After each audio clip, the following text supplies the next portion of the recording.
The Houston Running Zone, the ultimate podcast for runners in the Houston area, featuring the everyday runners who inspire us, clubs, gear, races, and runcations. Houston, we've got the runs. All right, today in the zone, I have an ultra runner. He is a YouTube celebrity, and he's now co-creating some amazing running events in the Golden Triangle area. Is Jeremy Fermo. Jeremy, welcome to the zone. Hi, well, thank you. Thanks for having me, Keith. Oh, man, it's going to be awesome. I've been following you on YouTube. Obviously, we're in a couple of races with you, but my main thing is I really actually don't even know your story. I know you started Golden Triangle Strutters, GTS, or co-created. And what made you actually start running in the first place? Well, the first reason I started running was to lose weight. I was 220 at the time, which I would love to be that weight right now. But I was like, I need to lose some weight. So I started walking. And I was just walking for maybe, a month or two. And then finally, I was like, you know what? If I could run to that next light pole, I'm going to see if I could do it. So I did it. And then I walked and I did it again. So I kept on doing that until we just did. I did the whole thing without walking. And what year was this? That was probably 2009, 2000. Yeah, probably 2009. Yeah. Okay. Yeah, and so that's what made you start Golden Triangle Strutters? Or you're like, I want to hang out with more people? Or? Well, after that, we would go to Houston and meet up with a lot of running clubs. And I remember going there and saying, like, there's a lot of running groups in Houston. I was like, man, Beaumont, we have the Seagram Striders, which is a great group, great organization, but they don't have any running or organized run groups. So they basically have a summer run series where they do summer runs. But after the summer run series is over, there's no group runs in the area. So I was like, let's start one over here. And when I went to Houston, I went to one. I remember talking to somebody, and I think I had already ran a marathon. It was 2010. I ran a marathon, and I was talking to him, and he was like, I don't respect anybody who can't run a sub-4 marathon. I was like, I only ran a 4:55. So yeah, we can't hang out either. So. Yeah, I was like, you don't want to even know. I was ashamed to tell him my time. So I was like, I'm going to start a running group in Beaumont because we need one. And it's going to be all inclusive. Every pace, anything. No, I'm not going to be looking down at anybody. I want this elitist kind of attitude. So we started. It was just me and my brother, Willie. And yeah, we started that way. It was a good time. But it was just the two of us for probably 6 months because nobody would show up because we didn't know anybody in the town. Like we had some friends initially that told us they wanted to train with us. So we're like, we'll start this little group. Is it okay if we add other people to come join us? And they were like, kind of reluctant because they're new runners, but nobody showed up. And they eventually did their 5K and then they stopped coming. So at that time, it was just me and Willie for a long time. Okay. So let me back up. First of all, you started 2000. How long did it take you to run a marathon? That was a short period of time from a walker to a marathon. Whether you walked the marathon or ran the marathon, doesn't really matter. You did a marathon. Yeah, because I think that the first race I did was like an official race, a big race, was this Nike race in Austin. I don't know if you remember. It was like we had our shirts, our bibs printed on our shirts. We got little bracelets. This is before they gave marathon medals to everybody. It was only before it was marathons and half marathons that only got medals. Yeah. Now it's which is cool, but now it's everybody. But I want to say that was 2010 because I had a pretty quick jump because I would sign up for the first year. I probably did 5Ks, 10Ks. And then we're like, let's see if we can do a half marathon, which was Angie's half marathon over in your neck of the woods, right? Like 5 minutes from my house. What year did you do Angie's? That's crazy. That had to be 2010 probably. And I remember was it the baseball medal? Oh, no. It wasn't a baseball medal. I think it was probably the year before, smaller. I think it was purple and red.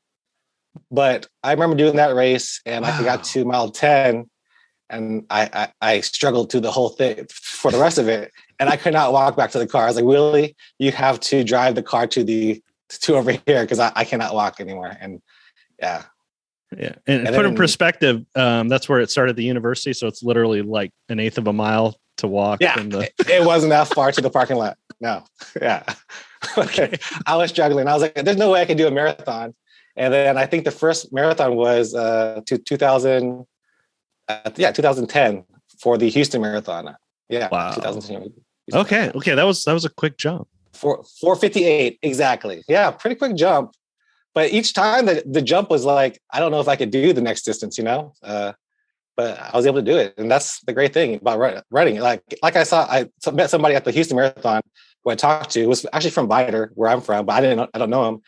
He was like, he's doing this because a marathon, when you finish it, it's like a little win that you can get for yourself. And I totally agree. It's a win when you do one of these races and it feels good for yourself, That's awesome. Okay. Yeah, that's pretty cool. And no, I didn't do Chevron until 2013, but hey, okay, we're close enough here on that. So, but I like where you were talking about, there are some clubs that are elite running clubs. There are some clubs that we are here to train, whether it's to qualify for Boston, which are great, by the way. And they can have their click. I'm never going to be that way. I'm a 5-hour guy like yourself, but at the same time, you kind of saw these clubs and clubs have evolved now that every brewery decides to do a running club now.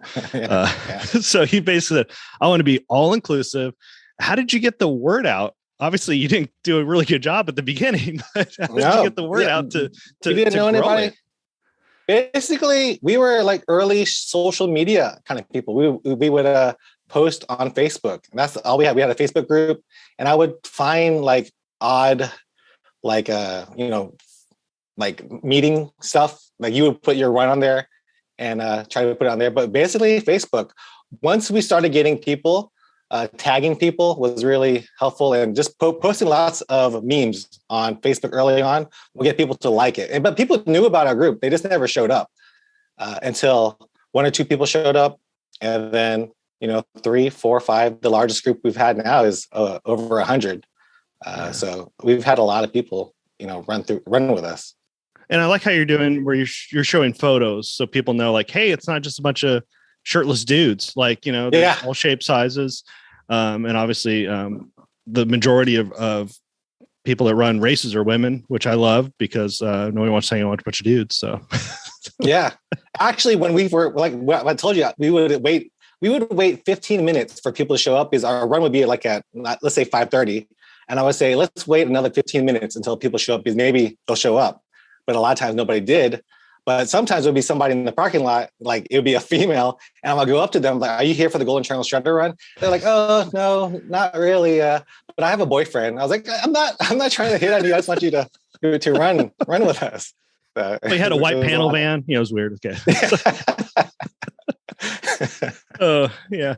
And it's so much easier once there's a core group, and of course they invite their friends and stuff like that. So is that how it started to go into the YouTube channel? We're like, hey, like, why'd you start YouTube? Like that's next level because it's video, it's editing, it's it's intimidating at first to do video. So what made you start that? Was it a couple years later? Yeah, I want to say it was probably 2013 when I really started posting on YouTube. I remember I posted one video. It was probably 2011, 2012. Whenever they had the first Ironman in the Woodlands, we just had a hand cam and we recorded some stuff over there, like the last man finishing the Ironman, the swim.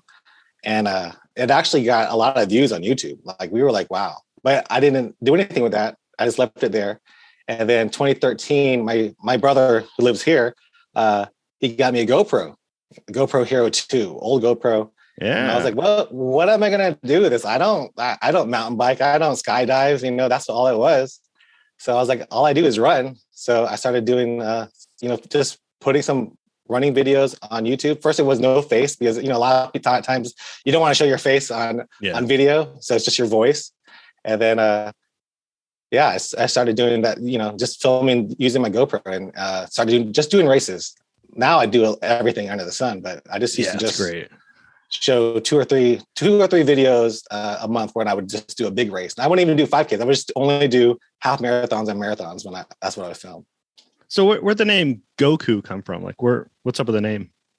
So Goku Runner is actually early on when I first started the channel, it was Goku Flip, which, Goku is from the Goku Dragon Ball Z.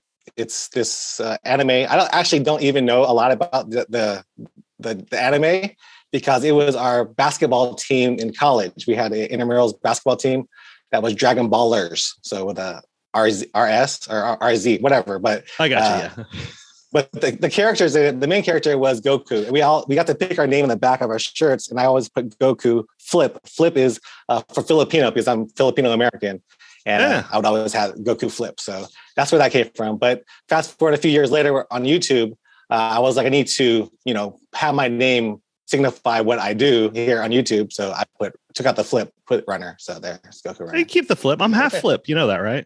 Oh, are you? I did not know that. That's awesome. Yeah, exactly. Yeah. A couple of flips. And of course, we both have trucks. We don't have Hondas or anything. So I don't know how. We probably both don't speak Tagalog. Do you speak Tagalog? No.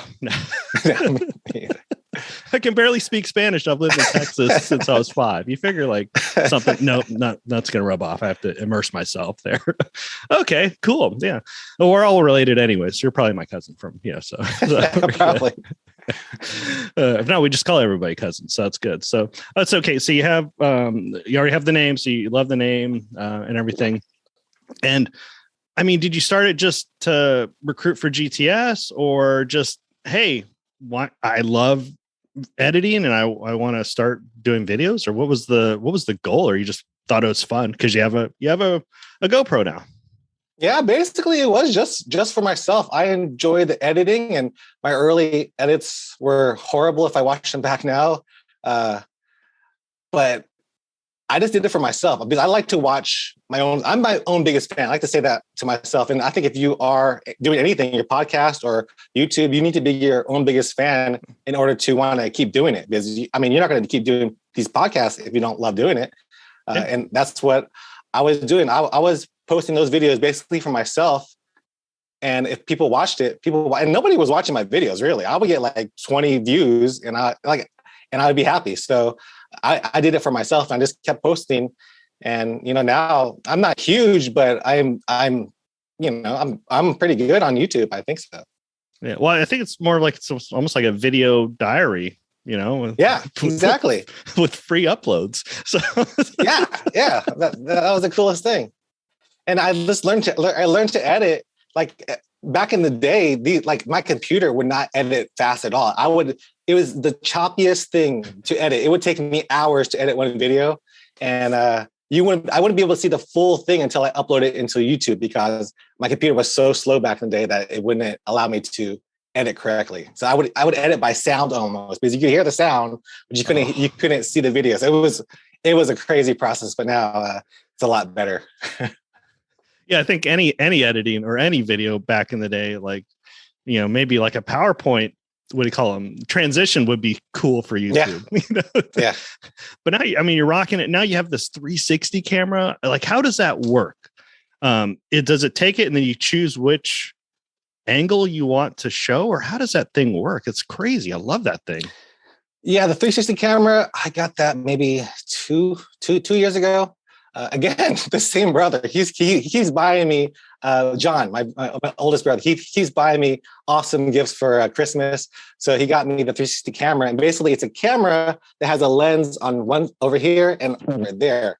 And then when you edit the video or whatever magic it does, it will stitch out all the way down to the stick. So the stick is also invisible. So yeah, it looks like almost like a drone is following me around, or somebody tall is following me around, and it's pretty magical. I think so, and it's a cool thing, and a lot of people don't use it. And the problem with that thing is that it takes maybe twice the time to edit because you have to frame each shot after you put it onto YouTube. So unless you just want to put a 360 video, but nobody's going to watch a 360 video, so you have to frame the shot as if it were a normal camera. Oh, so you just kind of pick where you want it. Okay. Yeah. So you would in post-processing, you would like say you want this part of the frame, the window, and then you would move it to wherever else you wanted. Okay. All right.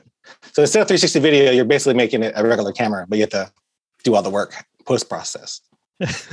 Well, it's fun because I saw you with it, so I started running with you at the Houston Marathon. Yeah. I saw Keith. I forgot you always do fireball shots. I should have done it. I shouldn't have done it. Well, we're on the half side, so we normally run out. So I think my budget needs to be $200. So I made it into like a Fireball fundraiser or something. I gotta get sponsored by them, but we give out way too much. But people love it. You know, obviously the half shuts off at 4 hours, and then we move over to the full side and just encourage people, because those are the people that really need it, or the 5 to 6 hour people, in my opinion. Me right there. Yeah. When I saw you, I got happy, man.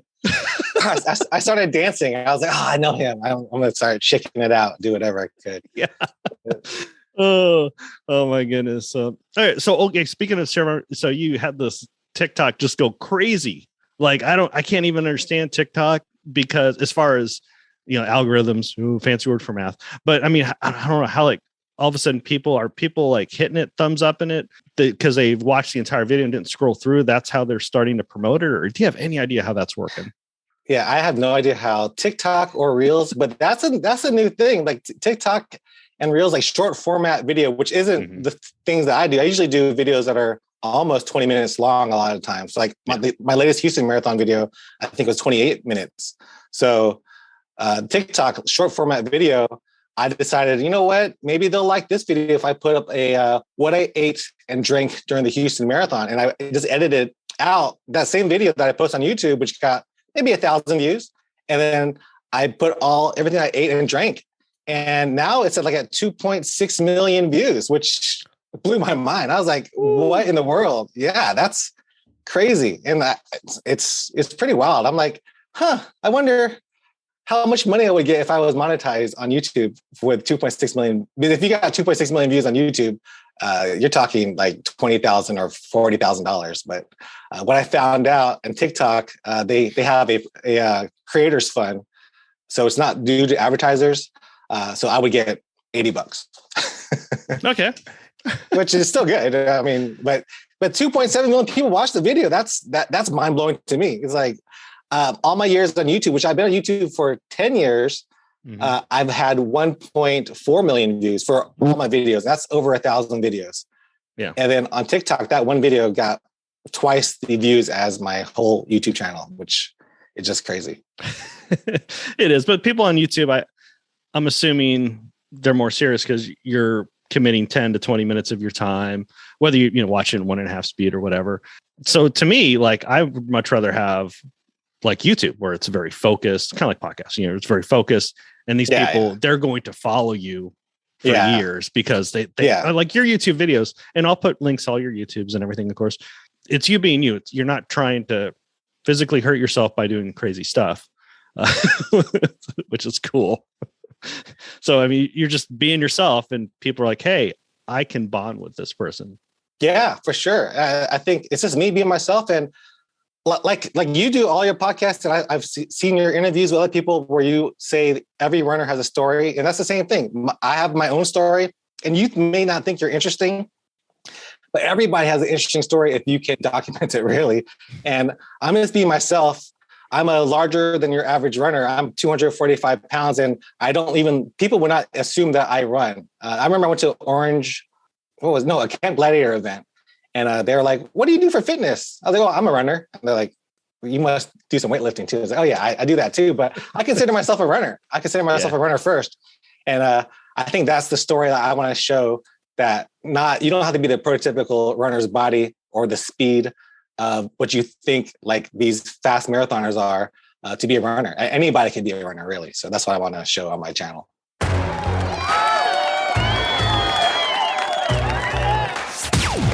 You are in the Houston running zone. We've got the runs. Yeah, and I think you're going to bond with a lot of the people, because we'll take the 2.5 hour half marathon mark.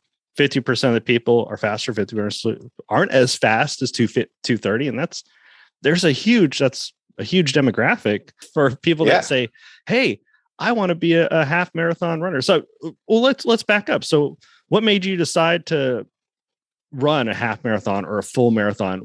Like, did you see other runners doing that, or you're just like, I'm just going to do it because I can make the cutoff? Or like, there's a big jump. I'm trying to think. There's a lot of people that are listening. They're like, I could never be a runner, quote unquote, because I can run a 3:30 half. But like, what made you do that jump to the distance?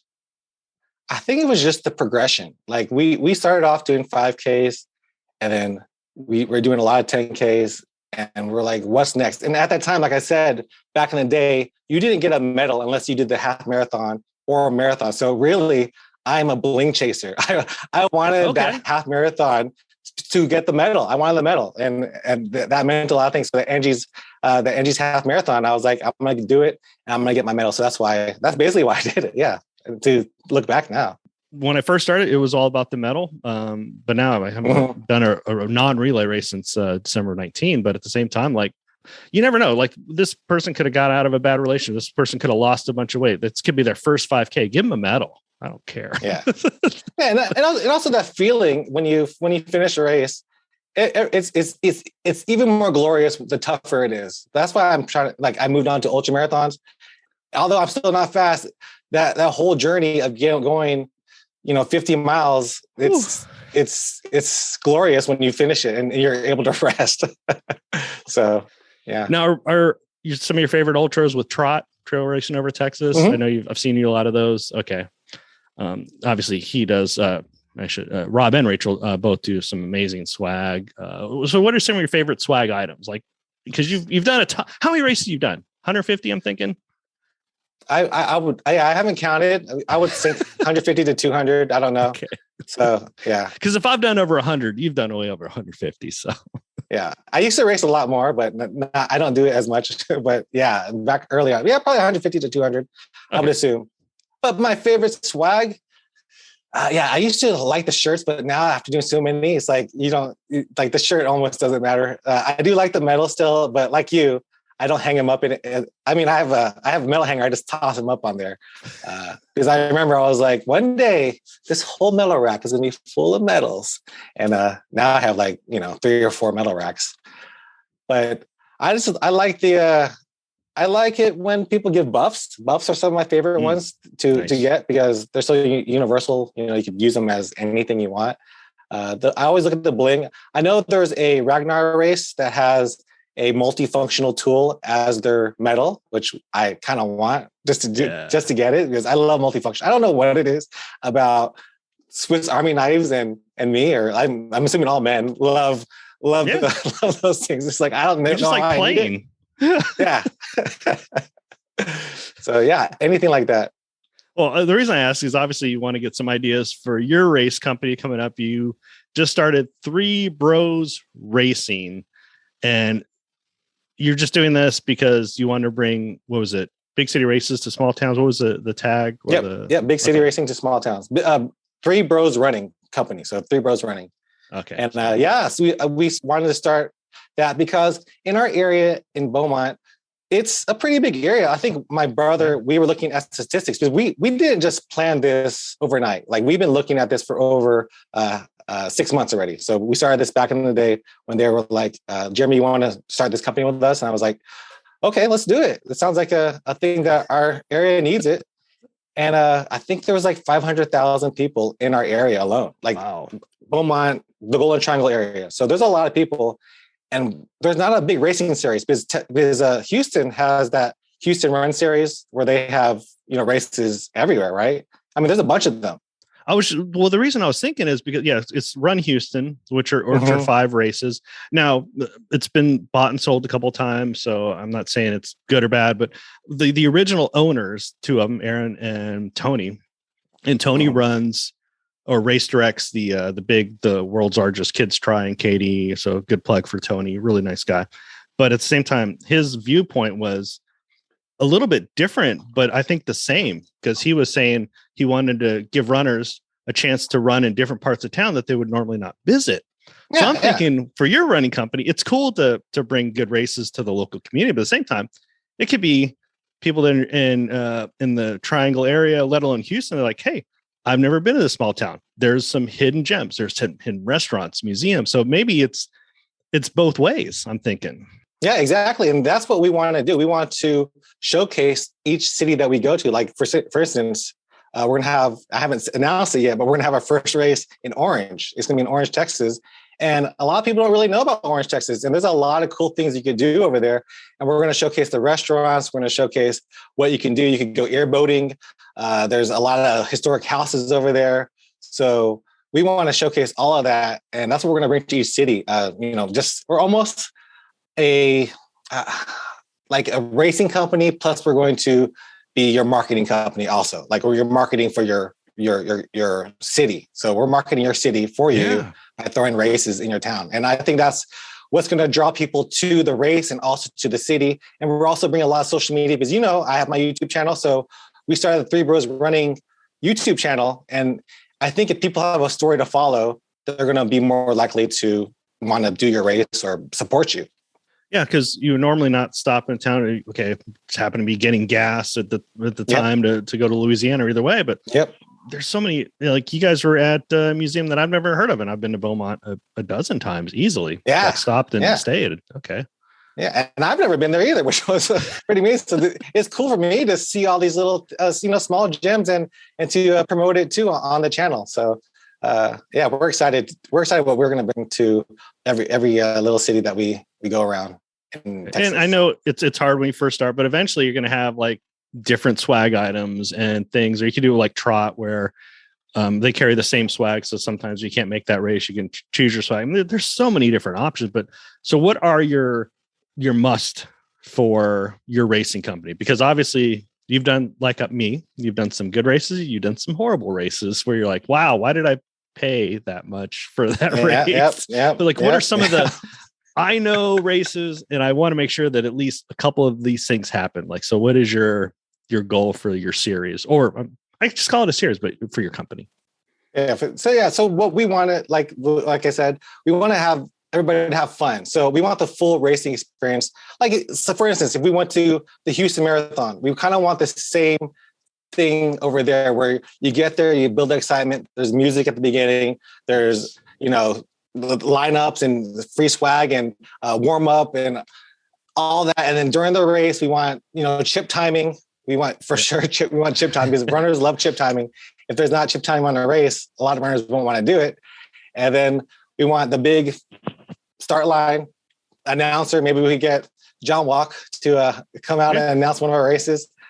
And just from the beginning, we want all the whenever you're running through the race, we want cheer stations for volunteers because we love that from rock and roll races where they actually had just volunteers set for cheering, which is going to be great.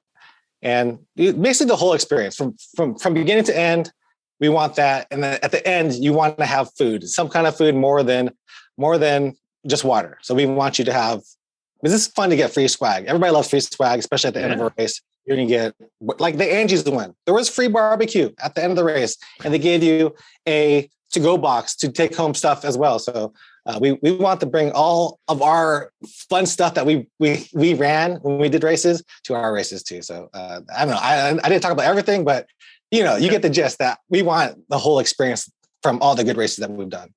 Okay, so it's all about fun, which is cool because all about fun. Yeah, there's only so many fast runners and they're more than welcome to come. But at the same time, you want to attract everybody, fun music. I like the cheer stations. Yeah, we could bounce ideas back and forth from my experience. But yeah, I like the cheering stations, even if it's an aid station that's doing the cheering or adding some music or something. It really, for the new, think about the new runners. Think about when you were in 2010. You guys are going to kill it. You're going to make amazing races. Yeah, we want to. Yeah, especially the new runners. We want a lot of people are scared of doing a 5K. Like they think that it's only for fast people, right? They don't think that they could join it. They're like, oh, I need to run, a sub 30 before I can run a 5K. But that's not the case. Like, come to our race, come to any race really, and just go out there and run. And the people will cheer on the last runner more than they cheer on the first place runner many times, right? Oh yeah, those are my favorite runners. Yeah, every time I do an aid station, the last runner walker, even if the cop car is right behind him, that doesn't bother me. It's weird because a lot of times they apologize. Like, I know I'm so slow. I'm like, what? Like, there's 3 million people in Houston that aren't running or walking right now. They're sitting there, they're bootying home. So Okay. So, I mean, are you going to go eventually to like a swag metal thing? Or, I mean, I know it's a lot to think about, or maybe a multi-purpose tool. Like, what are like some of your finishing items are you thinking about? I'm not putting you on the spot. We haven't gotten to, we're still working. Our race is going to be later on, but we're still in the early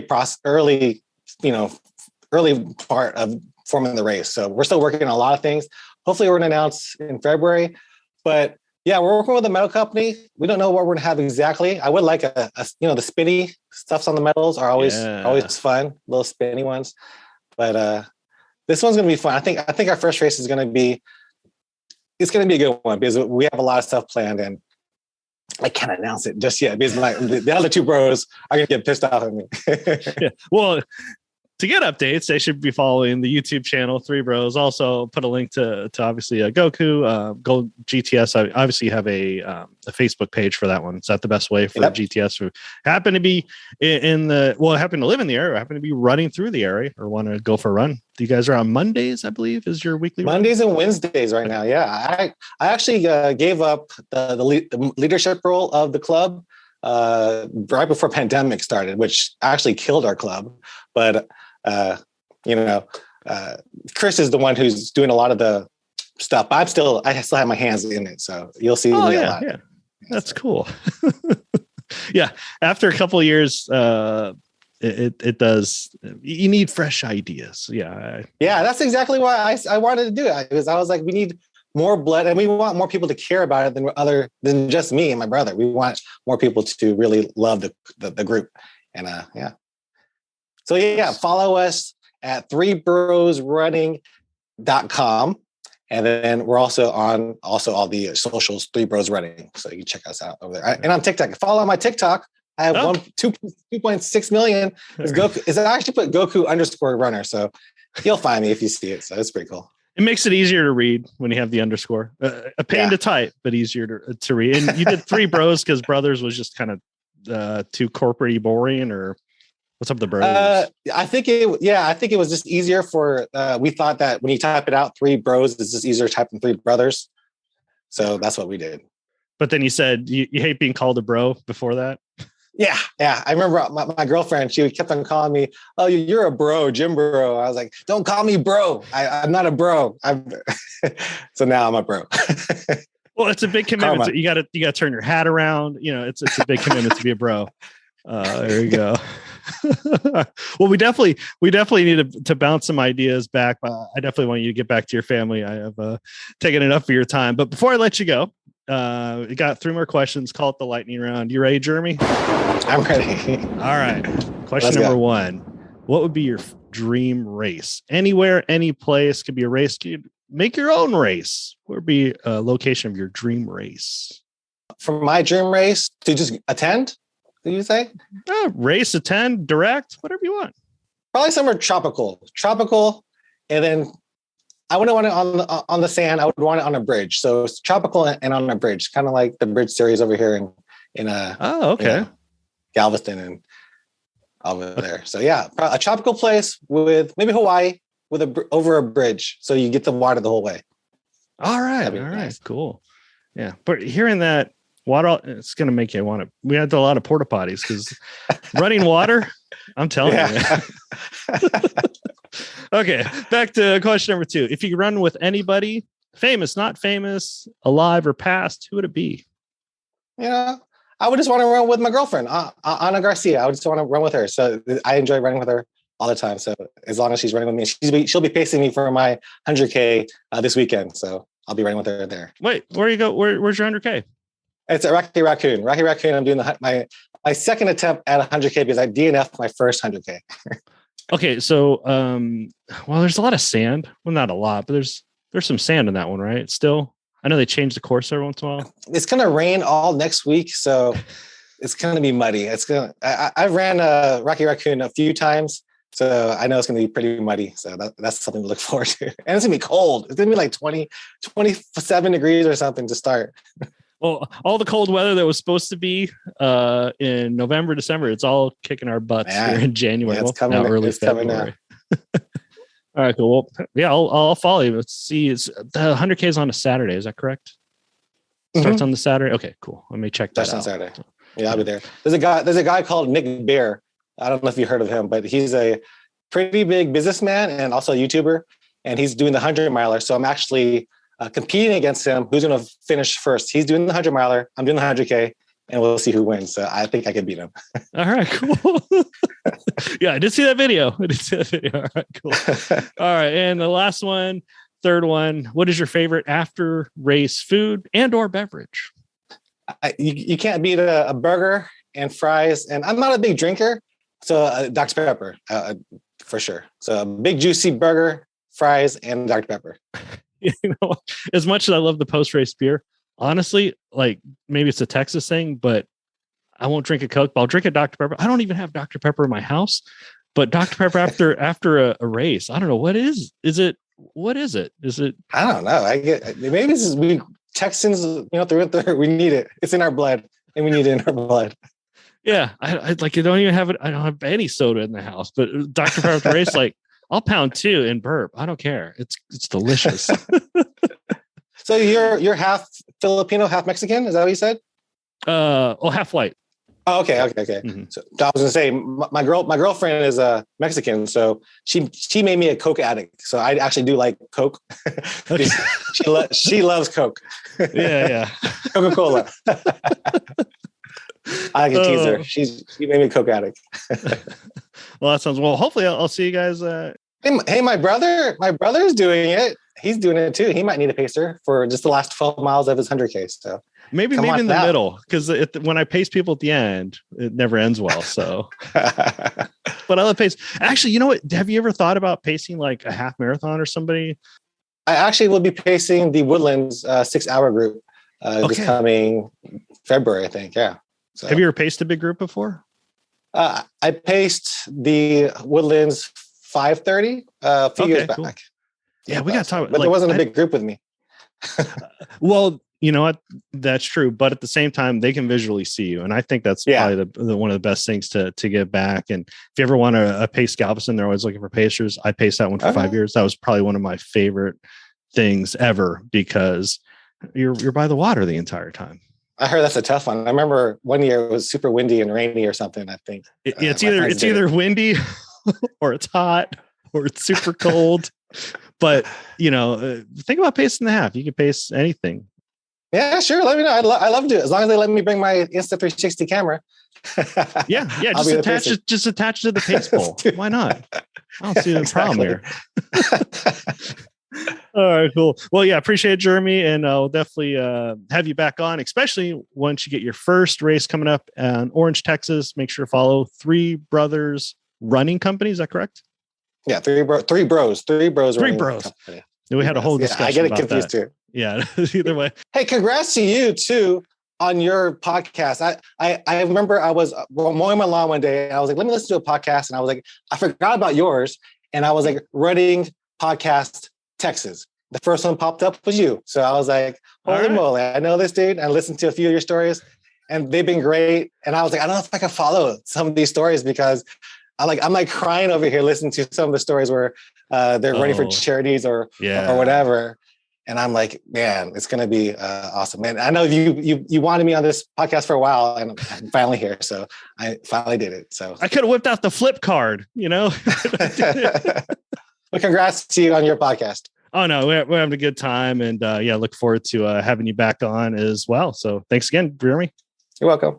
As always, if you want to become the first to find out about upcoming weekly episodes, simply hit the plus, follow, subscribe button. Depends on your podcast platform. And if you're on a podcast app where you can leave a rating and review, we always love it. Hey, give us 5 stars if you like it. And if you don't like it, give us 5 stars anyways. You made it through the whole episode. But more importantly, looking forward to sharing another episode next week. Thanks for visiting the Houston Running Zone. If you know someone you'd like to be featured in the zone, go to thehoustonrunningzone.com and send us a message. Until next week, always remember, Houston, we've got the runs.